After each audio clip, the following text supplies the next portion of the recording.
And now, introducing our host for the speaker broadcast, Alexis Jones. Thank you. Thank you so much. I want to welcome the 332 chapters nationwide who are joining us. We are currently on Chapman University, no big deal, in California. Thank you. Can we get a round of applause? Chapman University.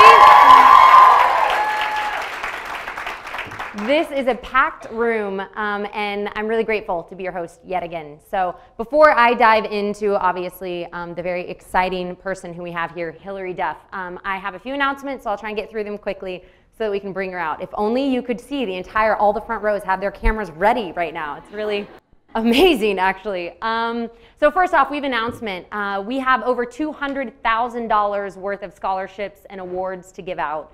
And we have 7 upcoming categories by which you can win one of those scholarships and or awards. And the upcoming date for those, when they're due, the submissions, is October 31st. What that means is don't set it October 31st of when it's due, because you're going to be out partying with your friends dressed up, hopefully. So have them in October 30th. And I want to talk about the categories. There's 7 different categories. There's Emerging Leadership Scholarship, Financial Aid Materials Grant, there's Digital Community Action Award, there's Dream Support Grant, Better World Grant, Financial Aid Tuition Scholarship, and Global Leadership Scholarship. And if you just glazed over when I just read those 7 different categories, go and visit the society membership area and just click on scholarships and awards, and not if, but when, because that is a lot of free cash, and we could all use a little extra cash these days.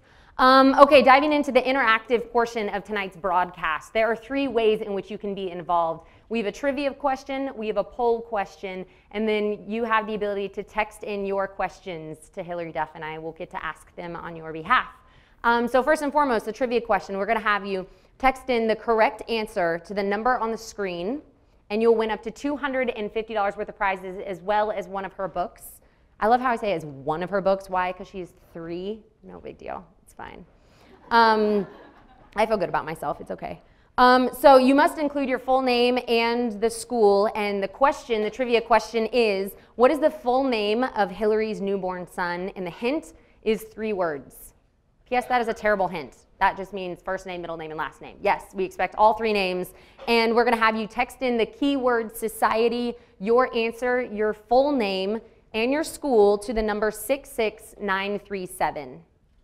And next up is the poll. And the question is, what online membership benefits do you find most valuable? And I'm going to go through these. The first one is partner discounts, and that's like Dell partnerships and Princeton Review. The next one is letter of recs, which is where the president writes you a letter of rec, which tends to really help when wanting to get jobs.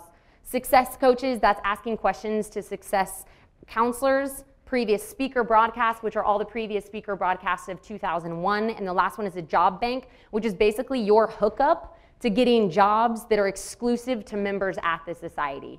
So please text in your vote to 22333, and we're going to show all those results during the question and answer portion of tonight's broadcast. The third way in which you can be involved, that's going to be texting in your questions to Hilary. And again, you can text them in to the number on the screen. And our incredible producer, Tim Duffy, will be in the back scribbling down those, hopefully with better handwriting than last time, so I can actually read them. No, and then he'll be handing them to me, and I'll be able to ask Hilary again on your behalf. And now, I get to do a little intro for Hilary. As I prefaced to the live audience, I was saying that I am a very real fan of hers, and I kind of feel like growing up in Texas, there was so much of myself that I could see in her, and she was always one of those role models that I admired and I sincerely respected, felt like I kind of got to grow up with her.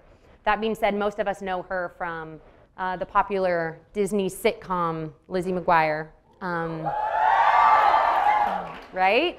But on top of being an actor, she is also a singer, she is also an author, and she is also a humanitarian, which is an amazing thing. I love how the crowd just got a little like, ooh, right? Maybe because she's standing right to my right. That being said, I just want to name some of her accomplishments, and then we're going to dive into a 45-minute interview, and we'll get a lot more details on her life. Her musical albums, no big deal. They only sold 13 million copies worldwide. She's a clothing line, femme for Donna Karan, New York, and a best-selling fragrance, which I didn't know there was a best-selling fragrance, but she has one, along with 2 New York Times best-selling books. She's recognized internationally for her humanitarian work. I could go on and on. Recently, in August 2012, she signed a deal with 21st Century Fox to develop a TV comedy that she would not only produce, she will also star in. On a personal note, Hilary is married to NHL player Mike Comrie. I know, guys, that's heartbreaking, but she's totally taken. I know, it's awful. On top of it, she just had a baby boy, Luca, who we're gonna ask her some questions about. So please, without further ado, welcome the lovely, the beautiful, Miss Hilary Duff.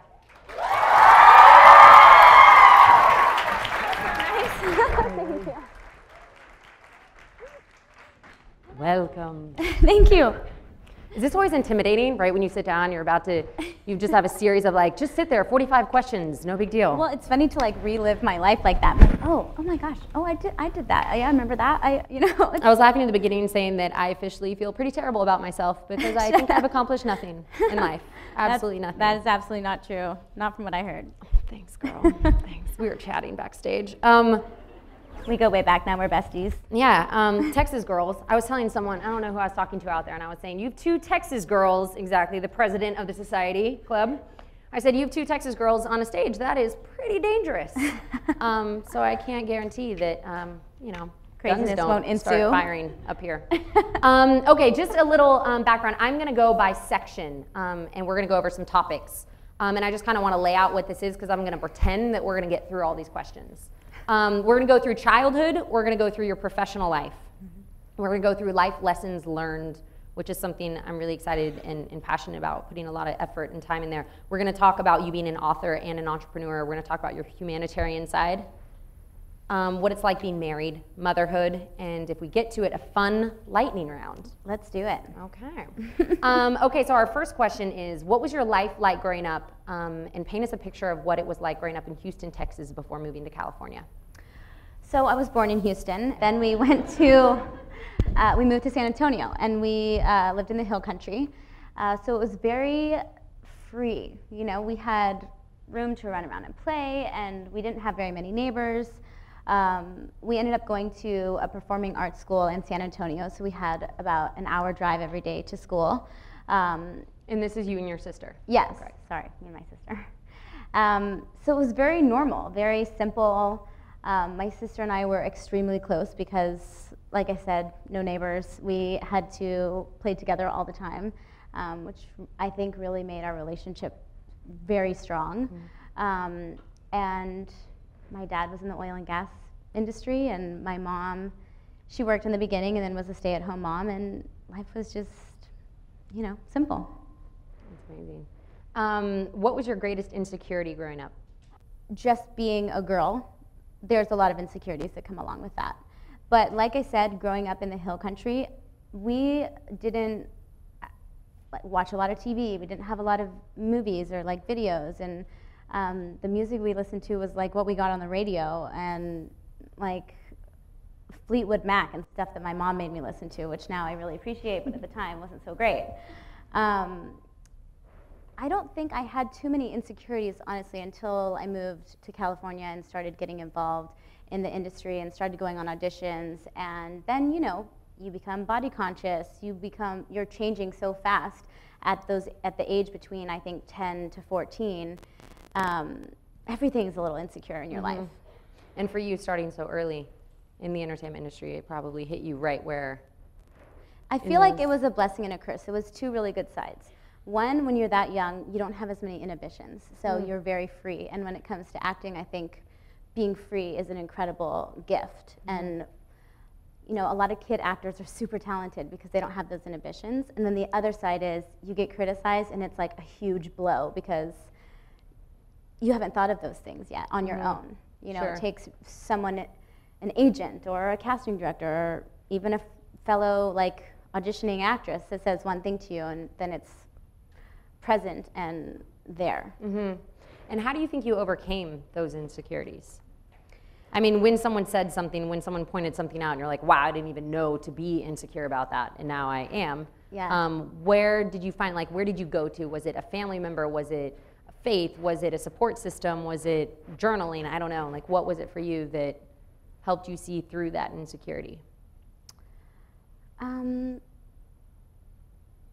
say it was a few different things.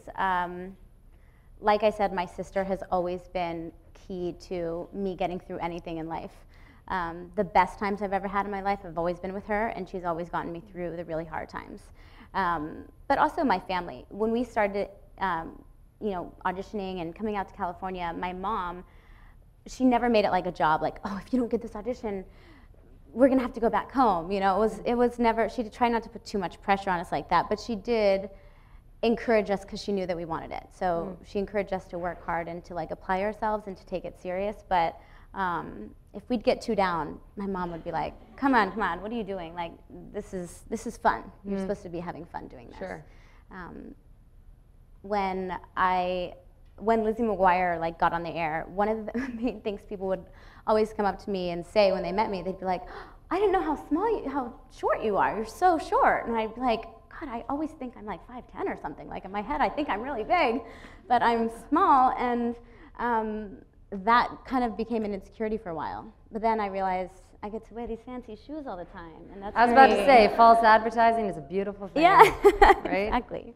Isn't that funny that like who would ever, I mean, it's just interesting hearing you say that, because it's like the fact that an insecurity would be being short, where, you know what I mean? Where it's like you probably wouldn't even imagine that. I don't know. And that was probably very real to you at that time as well. It was. Now it's funny to me, but when you're 15, you're like, I guess I am really short, Okay, next question. Who was your hero growing up, and how did he or she inspire you? I'm warning you that we had to take the labels off, so it's sticky. So you're gonna do the thing where you try and set it down, and I find myself like my fingers wouldn't come off.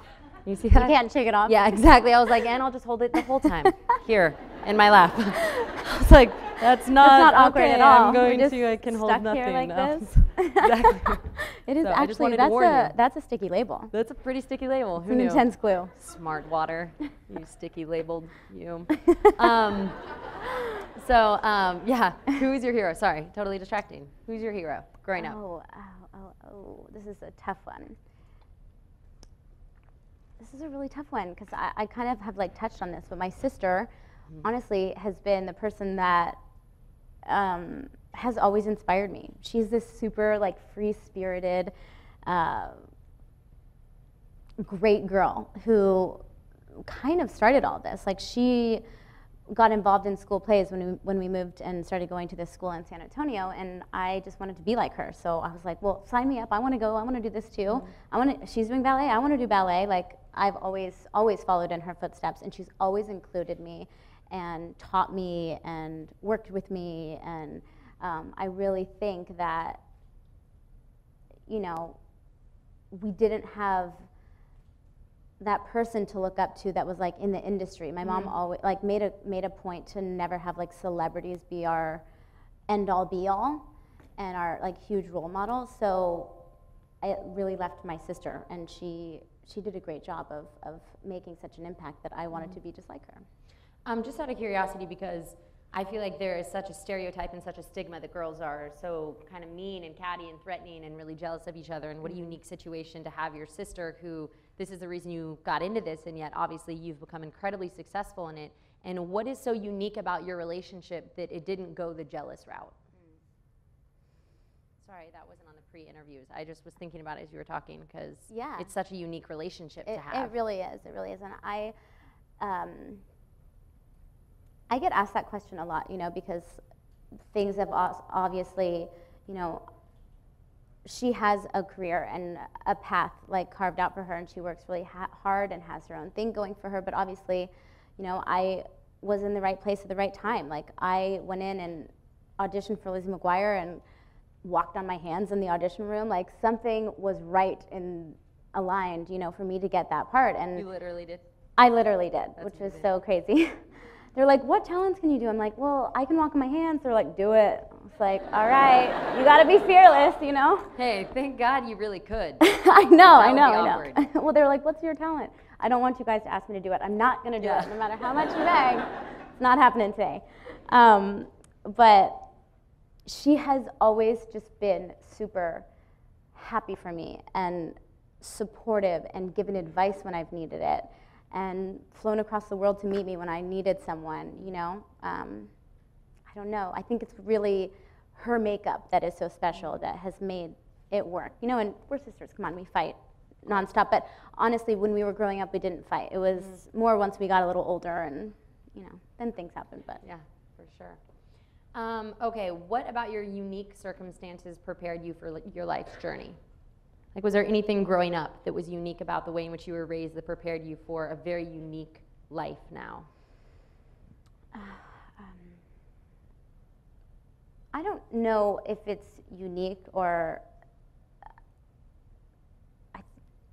I think the answer to that is no. I had no idea what I was in store for and where my life was going to lead and what, you know, coming out to California was going to do for my life. But I think one of the things that makes me unique is that I am from Texas and I had a very grounded, normal upbringing. You know, I wasn't raised in LA. I didn't live here. I wasn't born here. So this whole place was shocking to me when we first got here. You know, I feel like a Texas girl at heart that ran around barefoot everywhere for the first 8 years of my life. And I feel so appreciative to have like that really strong Southern background, I guess. Just, you know. It's funny you say that. So one of my really good friends, Susie Castillo, who is a MTV VJ, and I just had dinner with her a couple nights ago, and she said that I think she interviewed you during Lizzie McGuire, and she said she was so impressed because she asked you the question, like, how are you so grounded when you were, like, you know, a lot younger? And you looked at her and you're like, well, my mom still makes me make my bed. And she was like, this girl's so normal, like, that somehow you got out of that, you know, yeah. I feel like. My mom was really hard on me, to be honest, like during that very like heightened time where, you know, I was the star of that TV show and I was in almost every single scene and it was hard work. I had a job, just like a 9 to 5, if not sometimes longer job, like adults work at 14. And people would do anything to make me happy.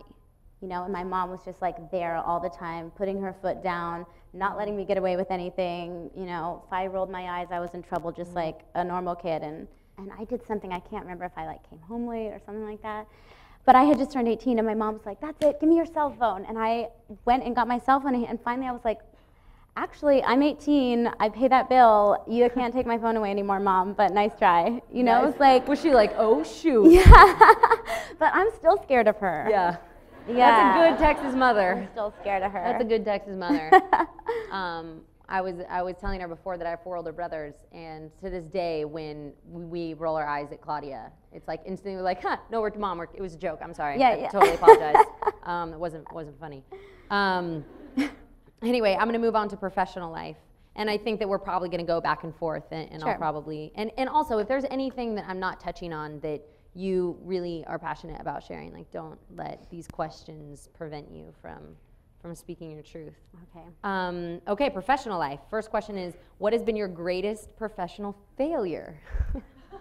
Just starting with the heavy stuff. Every time. Just open your heart and just put your guts on the table, please. And what did you learn from it, more importantly? Okay. Sorry, I always start with That's another thing my mother's always like, you have to stop saying and like so much, Hilary. I say it too. It's just what it is. It makes me feel better about myself when you do it. It gives me time to like collect my thoughts. I'm like, Anyway. I'm just getting sticky pawed over here. So but maybe at the end we can give a good high five and just kind of stick together. Oh God, awkward. Hopefully it'll keep. I have definitely had professional failures, and I don't like to look at them as failures. After my TV show, I started to do music, toured the world. I did like, I think 5 or 6 movies, like salt and peppered in between the tour. You know they're giggling. Did I say something funny? Pictures. Oh. They're seeing pictures sit up. Oh yeah. She's like, I didn't think it was that funny. I just said I toured around. It's like, that's awesome bangs, Lizzie. And I got to a point where everything that was being offered to me, or the scripts that I were reading, were just the same part over and over again. And I wasn't being challenged, and I obviously wasn't very happy about it, like kind of being typecast. And I called my agent and I was like, don't send me any more of these scripts. Like, I want to do independent movies, you know, I'll do a tiny part in a big movie. Like, I'll do anything, but I just want to be seen in a different light and a different way, you know? And so I got sent a bunch of scripts, and I had to like audition for all of them. These are like super low budget movies. And I did like 3 of them or 4 of them, and like 9 people saw them. So I guess maybe that's a little bit of a failure. But I felt like personally I grew so much from it, and it was what I needed at the time. Even that's a unique paradigm when you prefaced by saying, I don't look at my failures as much as things that I've learned from them. Because I think it's really easy to look at a situation and, you know, if you only got 9 views and you're used to getting millions of people coming out to your movies, you could probably point at those and be like, well, those were bombs, as opposed to you maybe emerging as a more dynamic actor out of them, and you seeing like that as like the positive, if anything, maybe that being a success. And it was the experience that I got from shooting a really low budget movie where the cast and crew are pulling together and working crazy late hours, and there's no food on set, and we're tired, and we're running out of film, we're wasting, you know what I mean? Our shots are getting cut short because we're running out of film, so the pressure's on. It's like, it's such a different experience than shooting a high budget movie that I felt free and independent, and plus you get to be a little more artsy and make choices that maybe you wouldn't make during the shooting of a big budget film. And so it was a cool time for me, and it is some of the work that I'm most proud of. But you know, unfortunately, a lot of people didn't see those. But you're gonna have to give them to us because we are. This room is. Some were good, some were really bad too. You're like, so. and by failures, I mean maybe I'm some like, of them were. Yeah. Okay, who have been your professional mentors, and what advice have they given you? Again with the heavy stuff, man. And then I'm gonna ask you what your favorite candy is. So get ready. Great. People that I've been working with, meaning like agents and managers, and even my mom, have been very influential in my life, helping me make choices and decisions, and even making things happen for me. Coming up with a great idea that maybe I wouldn't have thought of, telling me when they really think something was a bad idea, and letting me decide from there once I know their opinions. You know, there's a lot of moving parts to a career like mine, and I'd have to say that really like the people that have been on my team and in the backgrounds have helped influence me, keep me sane, and continued to not take my career lightly, you know, and stay passionate about it, and honest. Amazing. 3, what are one of the rare influencers who recognize, you are one of the rare influencers who recognizes the social responsibility of using your influence to make a difference in the world. Why is being a humanitarian so important to you? There's so many issues in the world, and so many problems. I mean, it's the least I can do to try to use my name for good. You know, I'm lucky to have a name that people pay attention to, and if I can help by being really vocal about something that I feel passionate about, I'm going to do it. You know, and also there's just a feeling that, I mean, that's the bigger side of things, of me being very vocal about the things that I think need to be changed in the world, and that take a lot of people and a lot of money and a lot of like help. You know, I'm going to be very vocal, but the other side is I love to get my hands dirty and to work hard, and to spend time with children at schools, and go to visit kids in the hospital. I mean, there's something about that that just makes your heart swell and makes you grateful for the life that you're living. Sure. And do you think that's important, to get outside of your life in order to see like other cultures and other experiences? Because I feel like every time I leave the United States to go somewhere else, I'm like, oh my gosh, I have 9 different lotions for like 6 different body parts. And like this like itty bitty town in Fiji, like they all live in one room. And it always just puts in perspective like just how blessed we are to live in a first world. 100%. I think you said it beautifully. It is, you know, we are all very selfish people. We like live day to day thinking about what's good for me, what do I want to do, what's going to make me happy, blah blah blah. Like, and you you leave America and it's a whole different story, and we are so blessed to be here, to be going to college. I mean, that is so lucky. Yeah, it's huge, and I think that has been one of the things, like, throughout my career that I've been most grateful for, to travel and to meet people and to talk to people and to see things that just make me so grateful for my life. For what it's worth, I don't know if you've seen the news. There's a big news story out right now. This girl, and I may butcher her name, Malala, I think is her name. She was a 14-year-old girl from Pakistan, and she was fighting for education in Pakistan for girls specifically, and she was just shot. And it was one of those things where all of a sudden you realize these things that we just take for, is such a luxury. And most of you in here are college students, and most of the people who are watching this broadcast, you're college students. And the fact that we have access to education is something that is so easily overlooked as one of the many things that I think we have access to that so many people don't. Okay, how do you not lose yourself in your career, and how do you maintain a strong sense of self and confidence in spite of how many people have an opinion on your life? That they feel entitled that maybe they know better than you, and they'll tweet about it. Oh, Twitter. How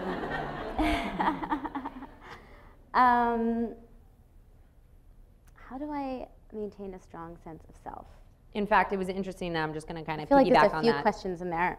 Oh, girl, I'm hitting you up with like 30 in one, and I'm like, and go, and you don't even remember what I asked you. I was just about to say, I'm going to piggyback on that, because it was interesting. I was talking with a few of the girls who were in the room right before we came out, and I said, if you could ask Hilary, one question, what would it be? And I posted it on our I Am That Girl community and was asking, girls that I was going to interview you, and what would you want to know?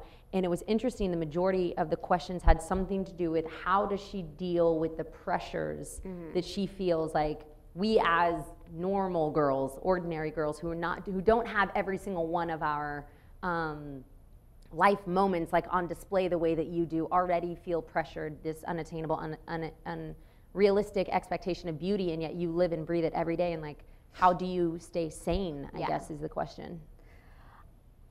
I think there's I try so hard to not listen and feed into it, and realize that there is an obsession with, I hate the word, but sorry, like celebrities and what they're doing every day and where they're going and what they look like and how skinny they are, and all of these things. It's what our industry is obsessed with, which is crazy, because I feel it's so sad, but I feel like it's not about talent, how talented you are anymore.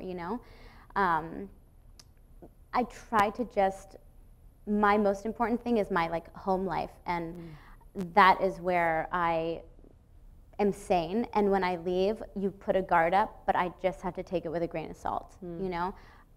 So I'm a girl, like some days I wake up and I'm like, you know what, I'm looking pretty good today. And other times I'm like, I don't want to leave the house, but I've got to, and I just throw on my sweats and go.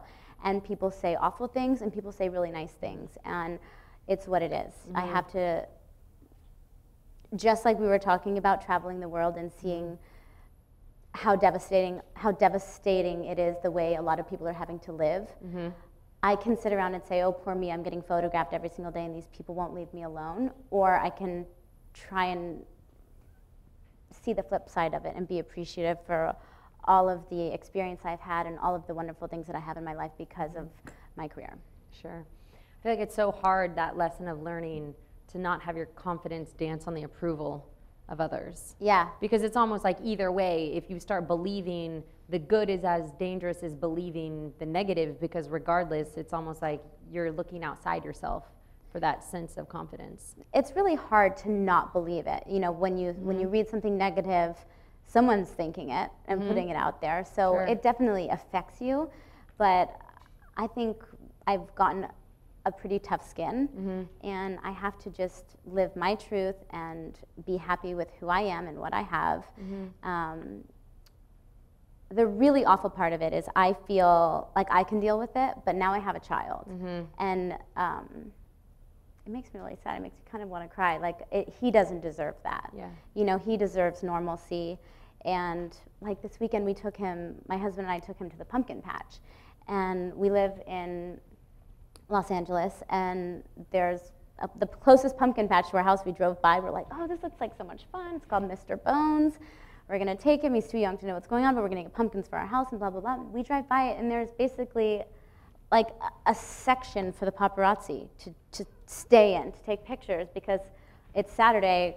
Lots of celebrities supposedly go there to take their kids to the pumpkin patch, and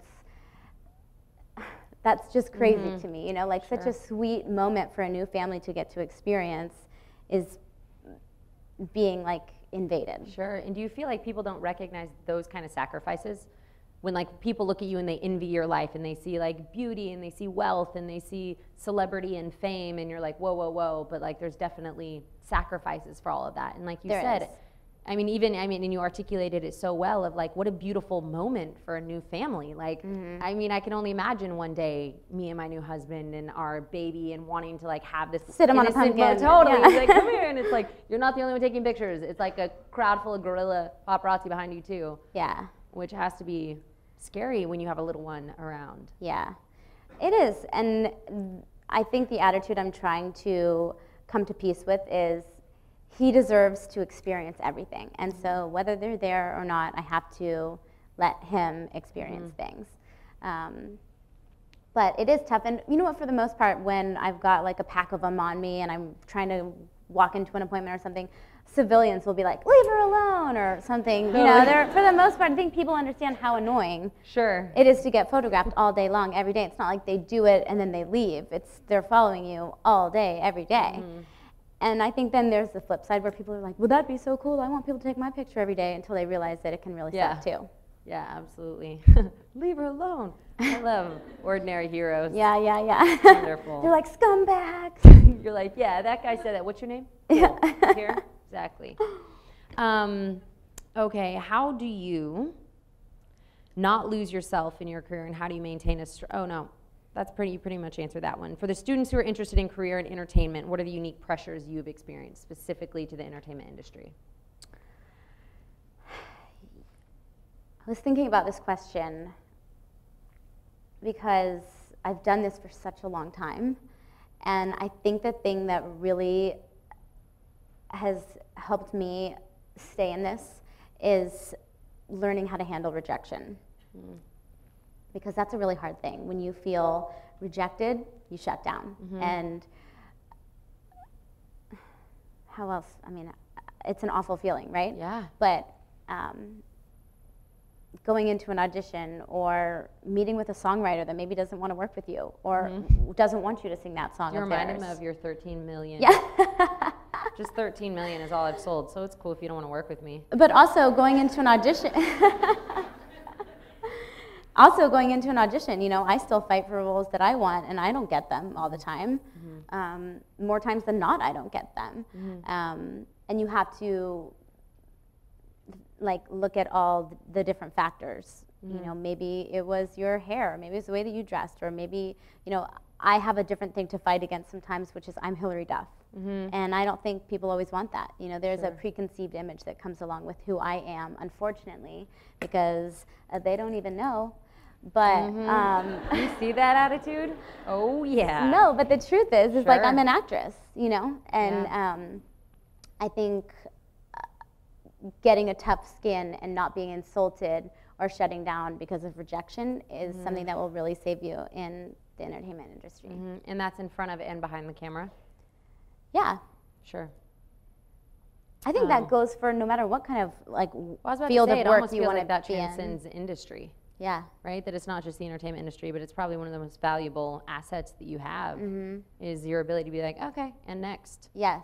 Yeah. You know, after this. I agree, and yeah, not just, sorry I said that, not just the entertainment industry, whatever it is you want to do, taking risks and taking chances is what's going to get you ahead. Yeah. And sometimes you fail doing that, and that is like, I don't know about for everyone else, but failing to me is terrifying. But if you do fail, you should be proud of the fact that you put yourself out there in a strong enough way to fall, you know, and to maybe not be successful at whatever it is you wanted to do. I think that's a really good point because I think so many college students that we're dealing with today, because there's such a huge college debt, and coming out of college, it's like you want to make the safe bets. You know, you want to take the initial job, and so there's a lot less entrepreneurs going out there and like making their dreams come true because you know they're wanting to play small and to play safe. And I think that's a really important, relevant message for this audience, that idea of you have to go for it. Yeah. Either way, and like you said, that failure isn't the end goal as much as what you learn from that. Well, this is also such a cliche thing to say, but if you don't fail and you don't feel the lows, you never truly feel the highs. And if you just keep it here, like at a happy medium place, I don't think you ever truly lived your truth of what you wanted, and you gave it all you got. Yeah. You know? You don't live like the full gamut of life's experiences. Yeah. Absolutely. Who knew you were so eloquent off the cuff? Okay, so I'm moving on to our next topic. I have like 30 more questions I want to ask there, but moving on to life lessons learned. So if you thought it was hard before, I know. Really highlighting the good stuff now. What have been some of your greatest struggles personally and professionally that have made you stronger in life? Well, where do you want me to go first? Professional or personal? Let's start with professional. Professional, I would say I'm still struggling. When my show was over, I was so tired. Sorry, I know this is going to bum you guys out, but I was tired of being Lizzie. And I was ready to be Hilary, you know? And I have to say that I was so that character in that time of my life. Like, Lizzie was Hilary. But then, you know what I mean? Like, everyone knew me as Lizzie, but really at the time of my life, I felt like I was going through all those experiences with my friends in my private life. That's how I dressed in my private life. We were like one and the same, but I was so tired of it, you know? It's like, I was tired of going to work and playing that same role every single day, and I was like, I want to be a singer, and I had never sang before in my life, and everyone thought, you know, you think just because people know who you are now, you can just break into the music industry. And that was a huge struggle for me, like really trying to be accepted in the music industry and have people take me seriously. So many labels said no. So many labels wanted to sign me as a new artist when I already had a really big fan base, you know, people that wanted to hear my music. And I think that was a big struggle to be taken seriously until I proved myself in that industry. And then after that, I think my biggest struggle right now is still being seen. But, you know, the thing is I have a great, might be a little bit of a humble brag, I have a good reputation, you know, in the industry. People respect me, but I think people still think, oh, Hilary Duff, and there's this huge preconceived image that comes along with that. And I still fight for, you know, roles or just to get in front of a casting director to change their mind about me, you know? And I mean, I wonder what the frustration is that when you feel like you said that you're like, okay, great, that's one facet of who I am, but it's almost like the industry is so good at pigeonholing people and making you feel so, I don't know the opposite of dynamic, but like so one-dimensional. And how But isn't it funny when it seems like it's such a creative industry? I mean, movie making, it sounds like these creative people, but really it's a very small mind, not that everyone's small-minded, but you know, people see you this way and that's who you are and that's who you're going to be. And that's hard to fight against. Yeah, absolutely. But it's a good fight, and I love a good challenge, you know, so. Yeah. Texas girls don't back down. You know. Come on, guys. Jeez. And what about it personally? What do you think are some of the struggles that you have personally? I have a few. I think that being in the spotlight from such a young age, I got very isolated. You know, I had a lot of protection, if you want to say that, around me, for good reasons a lot of the time. But it isolated me. So a lot of my, like socially sometimes I feel like I have a guard up. Like I could go up and talk to anyone and be be myself. I'm a very open person. Sure. But really, like, making a true friend, I have Yeah. like probably 4 or 5 Yeah. like true friends. Because that's just weird. A girl comes up and is like, oh my God, you're so great. We should hang out sometime. And you're like, probably not. I'm like, yeah, should I? Like, Sometimes she's like, can I get your number? You're like, absolutely not. yeah.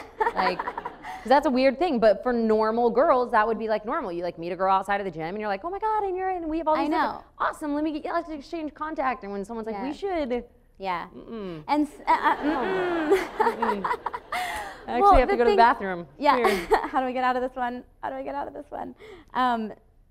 It's not like a huge issue. I have like a big enough social life, and that's fine. But it's interesting because I feel like if someone, comes up and does that, and they're like, we should exchange numbers, and like, we have a baby the same age, and I know her through 5 other people that I know. Sometimes I'm still like, oh, does she want to talk to me? Does she really think I'm cool? Does she really like me? Does she just want to, it's these weird, like, I go into my head about it and get weird, and I think it's from being so protected and so not getting to like make a ton of contact for a long stretch of my life, especially like the 4 years that I was touring the world. You know what I mean? Like, couldn't just walk outside my hotel room or just go to the movies. It's been like a plotted, planned out, organized thing from, So I think that's been a little bit of a challenge. I did take 2 years off to just like live and be and find the things that I'm interested in, like, but we can talk about that later. So I'm not like a big sad sack who can't have friends, but we have a lot of girls in here who probably want your number. And then it gets weird. Yeah. No. And then it's awkward. You have to go to the bathroom again. And then another huge thing was my parents got a divorce when I was 18. And I was getting ready to leave on a world tour, and things kind of hit the fan, and it was bad for a while. It was really bad and really out of the blue and shocking. I was about to say, was that out of left field, or was it kind of something you were seeing? It was. And so that was a huge, that was a really hard thing to deal with because everything I was doing was so public at the time. I was on a world tour, and so for something so sad and painful to happen and to have to kind of hide it from the world was a tough thing to deal with, but made me stronger. Yeah, absolutely. Made my relationships with everyone in my family stronger. Took a little while with me and my dad, but we're at a much better place now. And they're just like your growing pains and your battle wounds.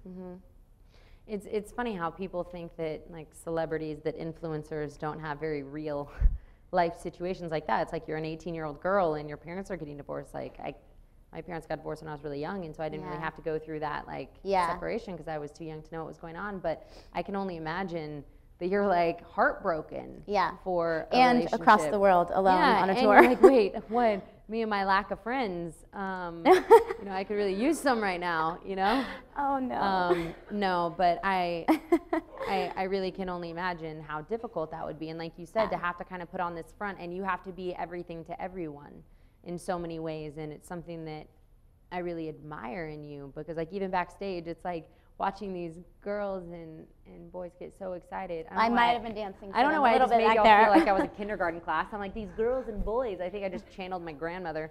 All of the people in the audience, like of that like enthusiasm when they see you when you come out, and it's like this moment that people get with you, and it's I can imagine the pressure that brings. That like if you're going through a divorce and your parents are going through a divorce, and you're just like, I don't want to be your everything right now. Yeah, but you know what? Also, the positive side of that was when I do meet my fans and I see that reaction. I mean, it's an overwhelming feeling of feeling like you have made an impact on someone, and I mean, to a certain extent, maybe it was a really good thing, a really good escape at the time too. So I feel, in a weird way, it pulled me through and also made it very difficult at the same time. Absolutely. I'm gonna jump because you not have a ton of time left. I love how it's like, I wonder how we're gonna fill 45 minutes. Now it's like coming to the end. I want to talk about you as an author and you as an entrepreneur.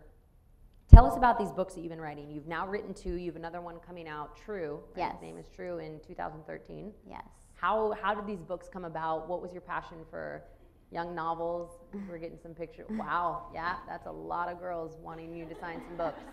How did that come about?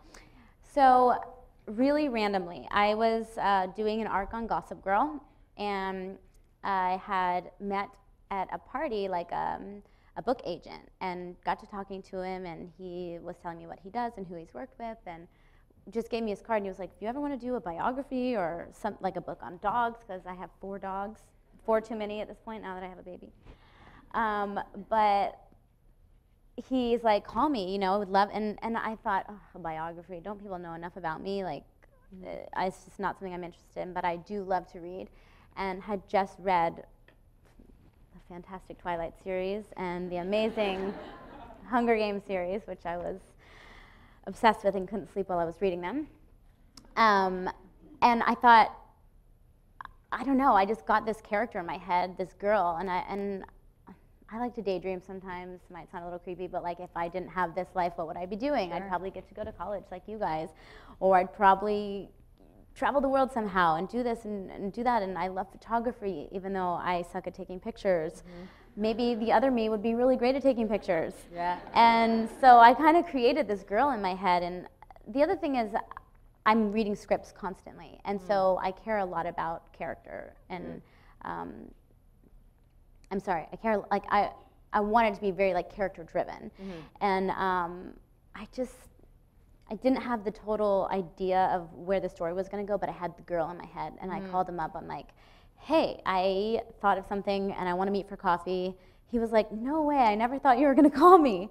And we sat down and we talked, and I told him that I never went to college, and that I, didn't have the best education. I had an okay one, but I got educated in different ways. That I probably needed a little bit of help. And I met with a writer, only one, and we had a kismet, and we built the story together.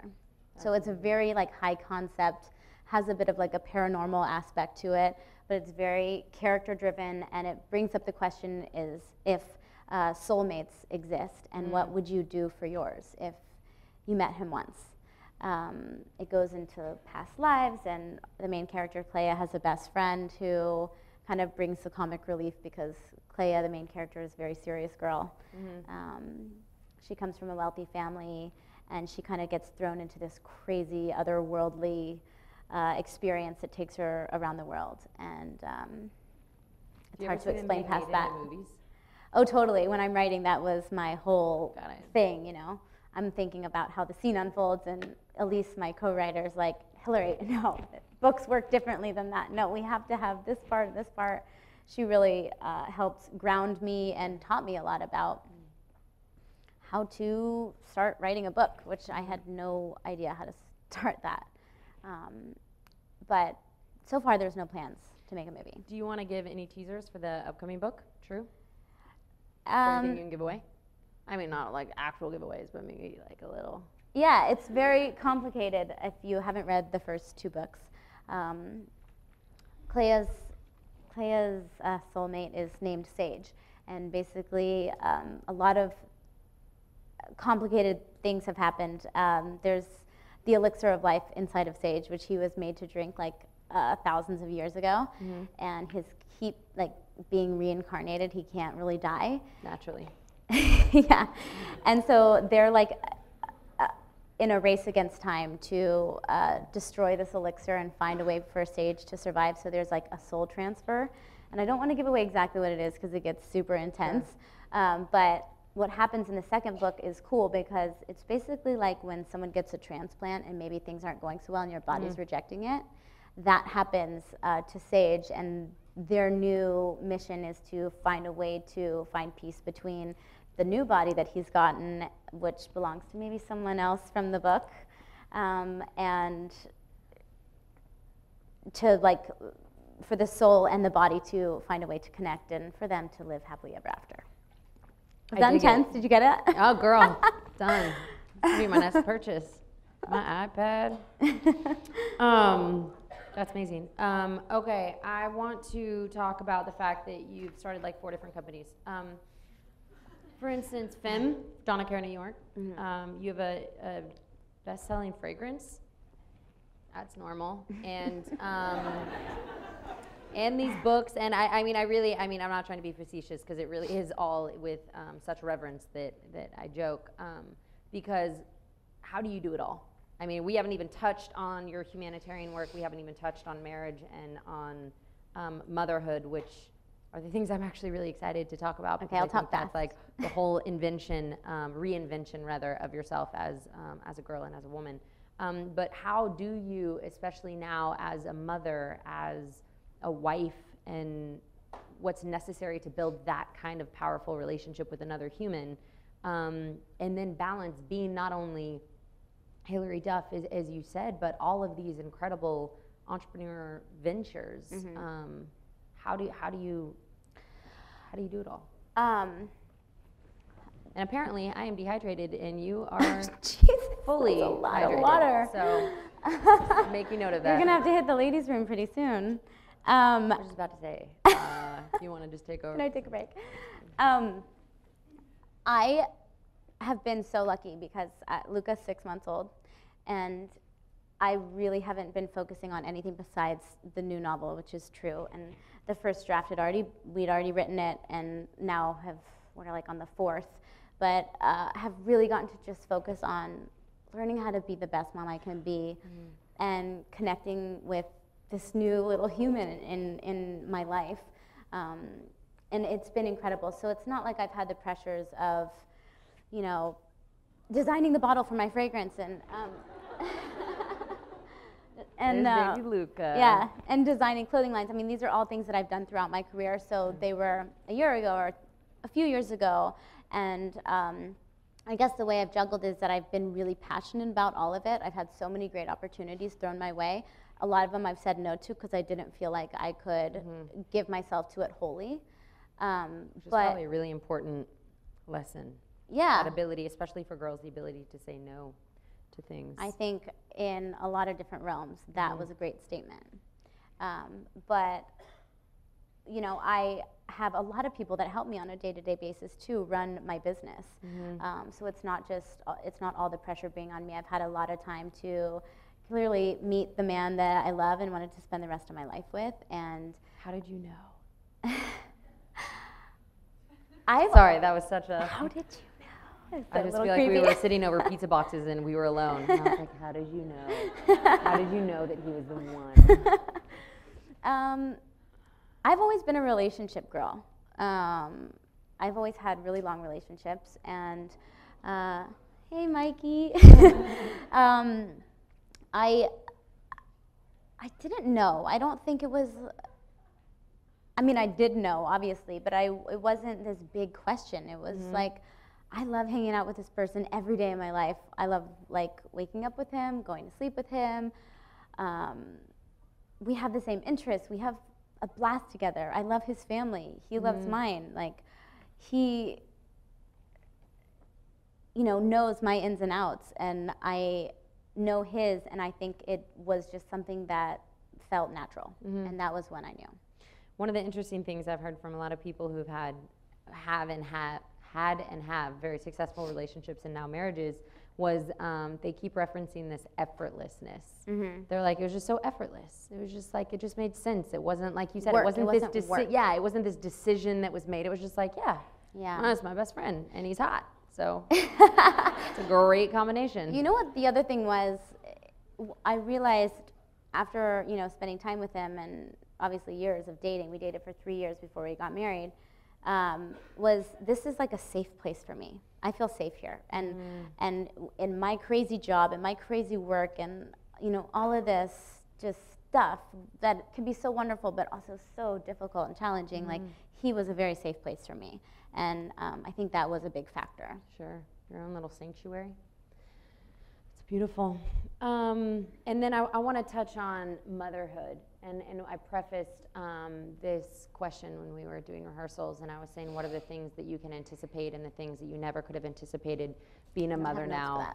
I know you're like, I'm done with my notes. And I would love for you to touch on that again. You talked about the instinct that you had as a mother that you weren't necessarily prepared for, but what was that like? Yeah. Well, earlier you were talking about confidence when we were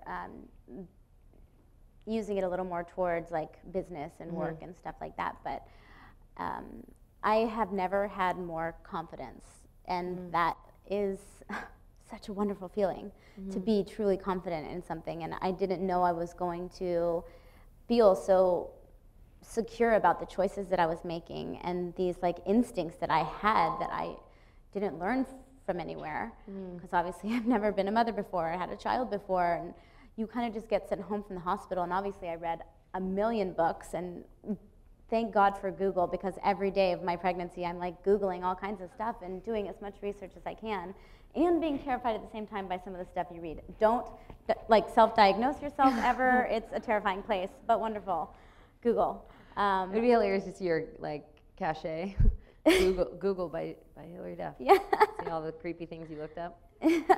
That is, I'm They're like onto wondering if something here. there's like Yeah. some place where they can Google everything I've Googled. Scary, scary, scary, scary. But I think the motherly instinct that kicks in has been such an incredible experience for me, because it just happened, and I was like, God, where did I get this gift? You know, and it's just wonderful to be with your baby and know what he needs and know what you need, and I'm still in it, you know, Yeah. still figuring it out, but it's been the best thing ever, the best job, the best experience, the best thing ever that's happened. Awesome. Okay, real quick, I'm going to get to the trivia winner. Nicole Melser at St. John's University, and the answer was Luca Cruz Comrie. So congratulations. And the poll, I want to get to the poll, and then I'm going to get to the questions from all of our viewers. The poll, the partners discounts came out as 7%. The letter of rec came in first with 43%. That was the best thing that y'all thought of the perks of being a member. The success coaches was 9%, previous speaker broadcast 6%, and the second one that was the most important to you were job banks. So good to know. Okay, so our first question by Stephanie Danick, University of Nordforcel. Note for the Slur right over that one. You're good. Is it hard to maintain leadership facing the pressures of being a celebrity, and how do you handle this? I wonder if she means leadership in like in the business. I'm gonna just ad lib for Miss Stephanie. Go ahead. I mean, because I think within your industries, you said that you are an incredibly influential person, I think, to the public, but also within your field. So within the realm of leadership, what kind of pressures do you face to be that girl, right? To be the girl that has a great reputation, and like, how do you battle the pressures of like always being like this wholesome Southern belle who's a sweetheart, who treats people well, and how do you maintain that?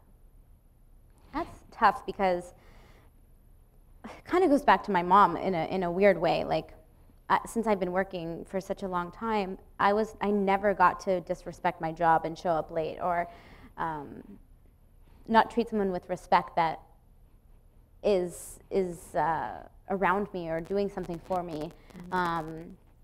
I think just trying to be kind and grateful always will help you be a leader. Does that make sense? Sure. I mean, if you're looking to have a good reputation, obviously. Some people don't have such a good reputation, and they continue to lead, and it works for them.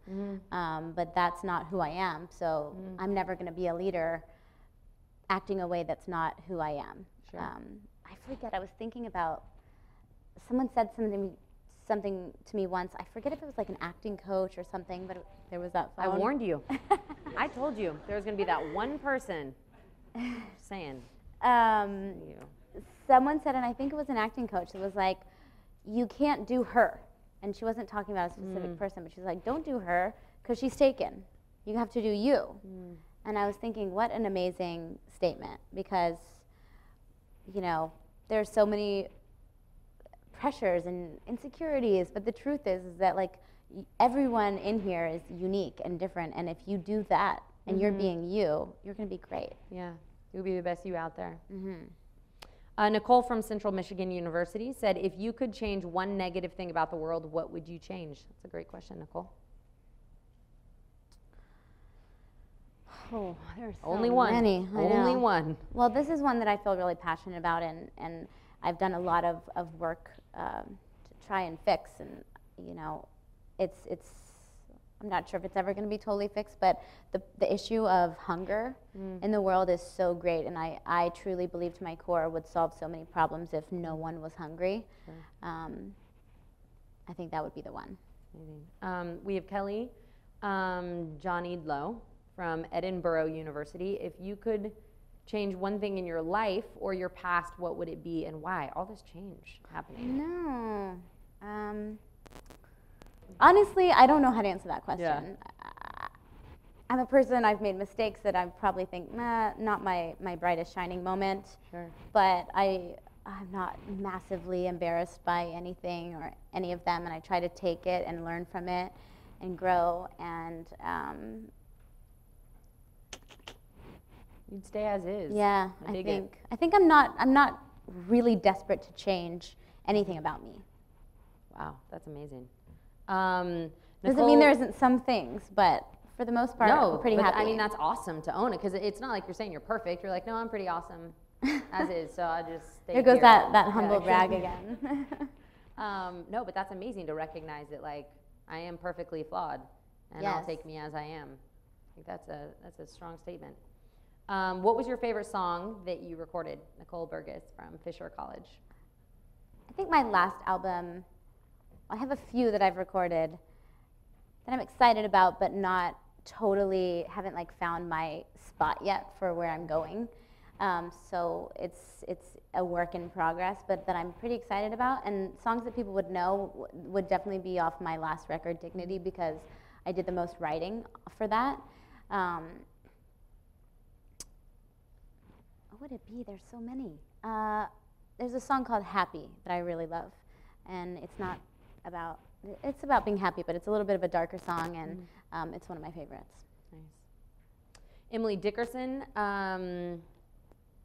says, University of Sioux Falls, what would you consider to be your biggest accomplishment? I've accomplished so much in my career, and I've worked my butt off, but I have been lucky. You know, I feel very grateful that things have worked out for me with all the different things that I've tried. All the different ventures and things that I've tried have been successful, and I'm grateful for that. But my thing that I'm the most proud of is definitely my son and becoming a mother. This parlays perfectly. Cynthia Toth, Mansfield University says, what is the best part about being a mother? I think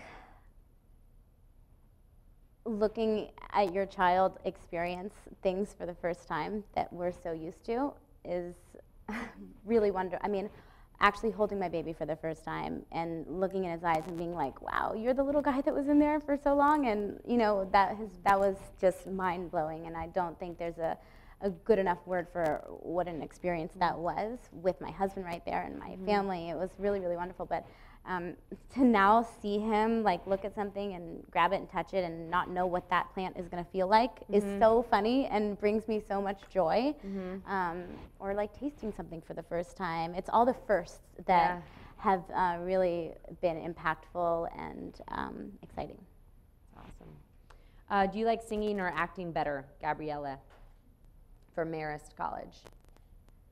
They both do something so incredibly different for me. I'd say the thrill of being on stage and having